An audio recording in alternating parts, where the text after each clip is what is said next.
guys! Pagod na ako ngayong araw ng linggo pero ilalaban ko para kay Mami Loida.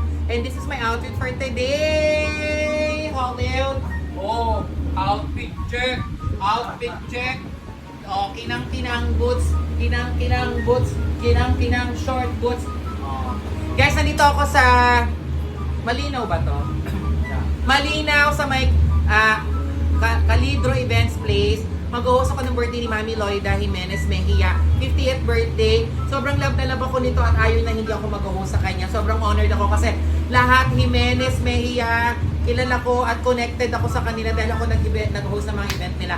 At syempre, guys, thank you sa lahat ng blessing ni Miss A. Kanina po, nasa ABS-CBN po tayo. At syempre, nandito din po yung mga kain ng kain mo kang babae pero construction kumain, day.